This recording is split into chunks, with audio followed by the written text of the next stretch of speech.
নাসার Parker solar probe সূর্যের সবচেয়ে কাছে গিয়ে নতুন ইতিহাস সৃষ্টি করেছে। এটা সূর্যের রহস্য উন্মোচনে নাসার একটি যুগান্তকারী পদক্ষেপ।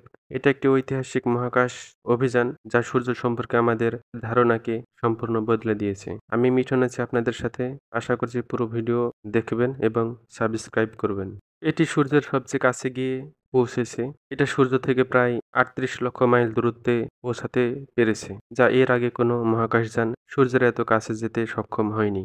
নাসার পক্ষ থেকে জানানো হয়েছে, প্রোবটি যখন সূর্যের ৩৮ লক্ষ মাইলের মধ্যে আসে তখন এটি একটি সংকেত পাঠায়, যা ২০২৪ সালে ডিসেম্বরের শেষ সপ্তাহে ডিটেক্টরে ধরা পড়ে। এটি সূর্যের খুব কাছ দিয়ে উড়ে গিয়ে তথ্য সংগ্রহ করতে সক্ষম, যা আগে কোনো মহাকাশযান করতে পারেনি। এই প্রোবটির নামকরণ করা হয়েছে জেতি পদার্থবিদ ইউজিন পার্কারের নামে। তিনি প্রথম সৌরবায়ুর ধারণা দিয়েছিলেন। এই মহাকাশযান এখন পর্যন্ত সূর্যকে ২১ বার প্রদক্ষিণ করেছে।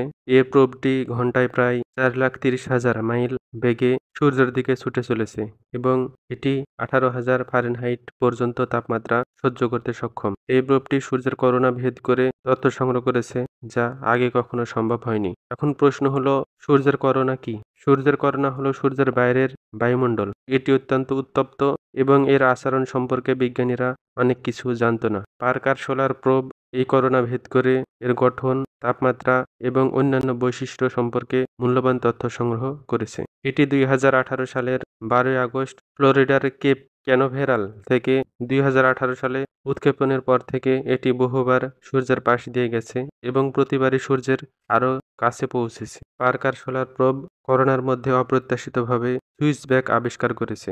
এগুলো হলো সৌরবায়ুর গতির আকস্মিক পরিবর্তন বা বিপরীতমুখী প্রবাহ। বিজ্ঞানীরা আগে মনে করতেন সৌরবায়ু মোটামুটি সরল রেখায় প্রবাহিত হয়, কিন্তু এই সুইচব্যাকগুলি প্রমাণ করে যে করোনার চৌম্বক ক্ষেত্র অনেক জটিল এবং গতিশীল। এই তথ্য সৌরবায়ু কিভাবে তৈরি হয় এবং কিভাবে মহাকাশে ছড়ায় তা বুঝতে সাহায্য করেছে। পার্কার প্রোব করোনার তাপমাত্রা সরাসরি মেপেছে। করোনা সূর্যপৃষ্ঠের চেয়ে অনেক বেশি উত্তপ্ত। এর কারণ সম্পর্কে বিজ্ঞানীরা জানত না। পার্কার সোলার প্রোবের গবেষণা মতে সূর্যের করোনায় জটিল চৌম্বকক্ষেত্র বিদ্যমান। এই চৌম্বকক্ষেত্রগুলির মধ্যে যখন পুনঃসংযোগ ঘটে তখন বিপুল পরিমাণে শক্তি নির্গত হয়। এই পুনঃসংযোগের ফলে অসংখ্য ছোট ছোট বিস্ফোরণ ঘটে, যেগুলোকে ন্যানোফ্লেয়ার বলা হয়।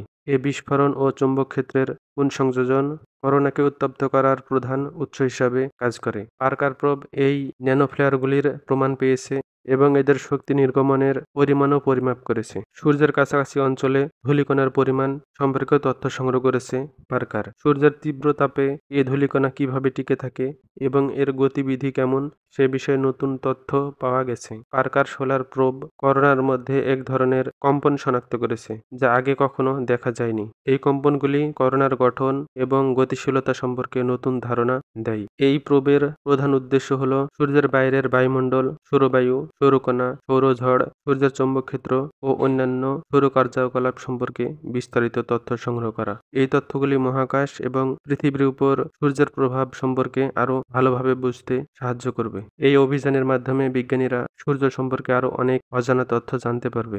মহাজাগতিক দুর্যোগ সম্পর্কে পূর্বাভাস দেওয়া আরও সহজ হবে।